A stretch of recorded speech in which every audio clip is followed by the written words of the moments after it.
नमस्कार मित्रों। Every day 5 से 10 कॉल आते हैं और सबको कन्फ्यूज़न है। EU settlement, e visa, OCI. तो मैंने पिछली वीडियो में सब कुछ बताया था, समझाया था। फिर भी अभी तक लोगों को समझ में ज़्यादा आता नहीं है। कुछ ना कुछ कन्फ्यूज़न हो जाता है क्योंकि अलग अलग जगह से लोग अलग अलग बातें करते हैं, तो फिर वो कन्फ्यूज़न हो जाता है। कोई ये बोलता है, कोई वो बोलता है। तो पूरा दिन सुबह से शाम तक बहुत सारे कॉल आते हैं और सबको ई वीज़ा और ईयू सेटलमेंट, ओसीआई सबका कन्फ्यूज़न है।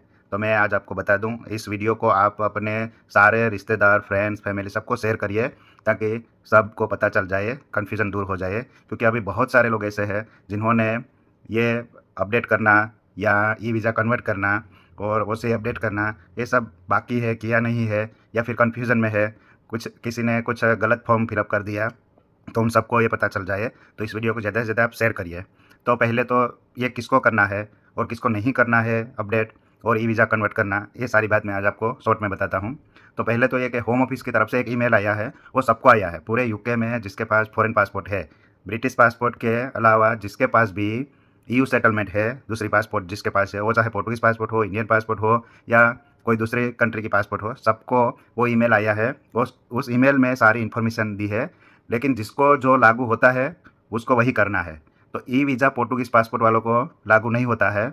इंडियन पासपोर्ट जिसके पास है, जिसके पास रेसिडेंस कार्ड है, आप कार्ड को पहले अच्छी तरह से समझ लिए। अपना कार्ड आप देखिए कि उस पर रेसिडेंट कार्ड लिखा है, तो रेसिडेंट कार्ड वालों को ई वीज़ा कन्वर्ट नहीं करनी है, वो होगी भी नहीं क्योंकि आपके पास ऑलरेडी ईयू सेटलमेंट है। अब बाकी जो बीआरपी कार्ड है, जिसको रेसिडेंट परमिट बोलते हैं, तो रेसिडेंस परमिट्स में आप जाके उसमें आप ई वीज़ा कन्वर्ट कर सकते हैं। उसकी लिंक सबको आई हुई है और वो ई वीज़ा में कन्वर्ट करना है। ई वीज़ा और ईयू सेटलमेंट वो भी सेम है, दोनों में कोई फ़र्क नहीं है, दोनों एक ही है। वीज़ा का मतलब है ये ईयू सेटलमेंट और ई वीज़ा, तो वो कोई फ़र्क नहीं है। लेकिन सिर्फ क्राइटेरिया ये है कि जिसके पास रेसिडेंट परमिट यानी कि बीआरपी है उनको ये वीज़ा करना है, और जिसके पास बीआरसी रेसिडेंट कार्ड है उनको सिर्फ अपनी डिटेल उसमें अप टू डेट रखनी है। अगर आपने नई पासपोर्ट बनाई है, रिन्यू कर अभी रिसेंटली रिन्यू करके आपने नई पासपोर्ट आपके पास आ गई है, तो वो पासपोर्ट आपको उसमें अपडेट करनी है।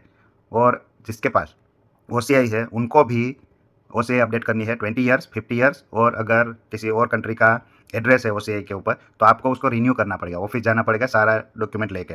और अगर सिर्फ पासपोर्ट अपडेट करनी है तो वो ऑनलाइन हो जाती है, लेकिन वो करना है, सबको करना है। तो ओसीआई भी अपडेट वो कंपलसरी है और ईयू सेटलमेंट वो भी कंपलसरी है। अगर ईयू सेटलमेंट आपने अपडेट नहीं किया है तो आपको ट्रैवल में दिक्कत होगी, एयरपोर्ट में आपको ट्रैवल करने नहीं दिया जाएगा। और अगर ओसीआई भी अपडेट नहीं है तो फिर आपको सारे ओल्ड डॉक्यूमेंट लेके जाना पड़ेगा। और गवर्नमेंट ने जो टाइमलाइन दिया है, वो टाइमलाइन कब खत्म होगा वो कोई नहीं कह सकता। अगर गवर्नमेंट ने बोल दिया कि अब ओल्ड डॉक्यूमेंट के साथ आप ट्रैवल नहीं कर सकते, सिर्फ न्यू डॉक्यूमेंट के साथ आप ट्रैवल कर सकते हैं, तो फिर आप फंस जाएंगे। ये सारा खेल एयरपोर्ट में होगा, फिर आपकी फ़्लाइट भी जाएगी और टिकट के पैसे भी आपको लॉस्ट होगा। तो आपको सारे डॉक्यूमेंट अपने अप टू डेट रखने हैं। और ये जो ईमेल आया है होम ऑफिस की तरफ से सबको आया है, तो आपको सिर्फ क्या करना है, जिसके पास पोर्टुगीज़ पासपोर्ट है उन्हें अपना यू सेटलमेंट अपडेट करना है। अपना address, email ID, mobile number और पासपोर्ट, ये सब कुछ अप टू डेट उसमें रखना है।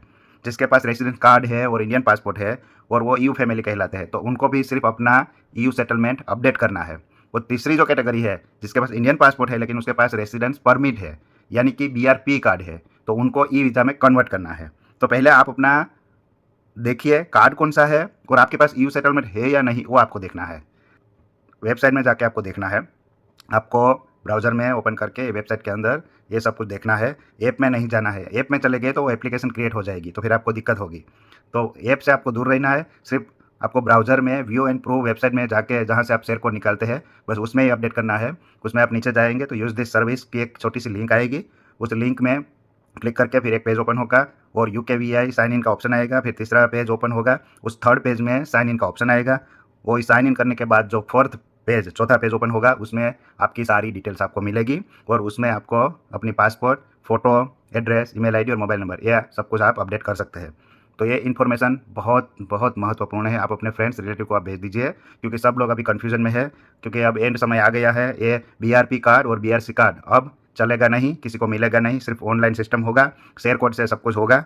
तो आप सबको बता दीजिए, क्योंकि बहुत सारे लोगों को ये सारी जानकारी नहीं है, तो आप उनको फॉरवर्ड कर दीजिए ताकि उन्हें भी पता चले। और अगर आपको कोई दिक्कत है तो आप हमें कॉन्टैक्ट करिए, हम आपका मार्गदर्शन करेंगे। तो इस वीडियो को ज़्यादा से ज़्यादा शेयर करें, हमें फॉलो करिए ताकि ऐसी इन्फॉर्मेशन आपको मिलती रहे। आपने पूरा वीडियो देखा इसके लिए आपका बहुत बहुत धन्यवाद। थैंक यू, शुक्रिया।